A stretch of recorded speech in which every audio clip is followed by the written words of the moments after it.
জন্মদিন পার হয়ে গেছে কবে, কিন্তু গিফট পাওয়া এখনো শেষ হচ্ছে না।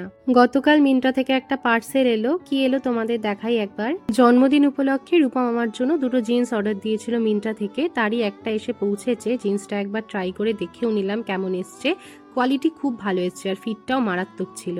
লিঙ্কটা তোমাদের সাথে আমি শেয়ার করে দিব। কাল আবার জায়ের বাবা মা এসেছিল বাড়িতে, কারণ কাল যা আর ভাসুরের অ্যানিভার্সারিও ছিল, ছোট্টখাট্ট একটা বাড়িতে প্রোগ্রাম হয়েছে। আবার সন্ধেবেলায় আমি আরেকটা গিফট পেলাম আমার মাসির কাছ থেকে, একটা পার্স আর দুটো নেল পলিশ। আর সন্ধেবেলায় ভাসুর আর যা মিলে একটা ছোট্ট কেক কেটেছিল। আসলে কেক ছাড়া এখন তো কোনো অনুষ্ঠানই দেখি সম্পূর্ণ হয় না, তাই জন্যই আর কি। আর এটা যেহেতু ওদের প্রথম অ্যানিভার্সারি ছিল, তাই এইটুকু সেলিব্রেশন সবারই তো ইচ্ছে করে করতে, তাই না?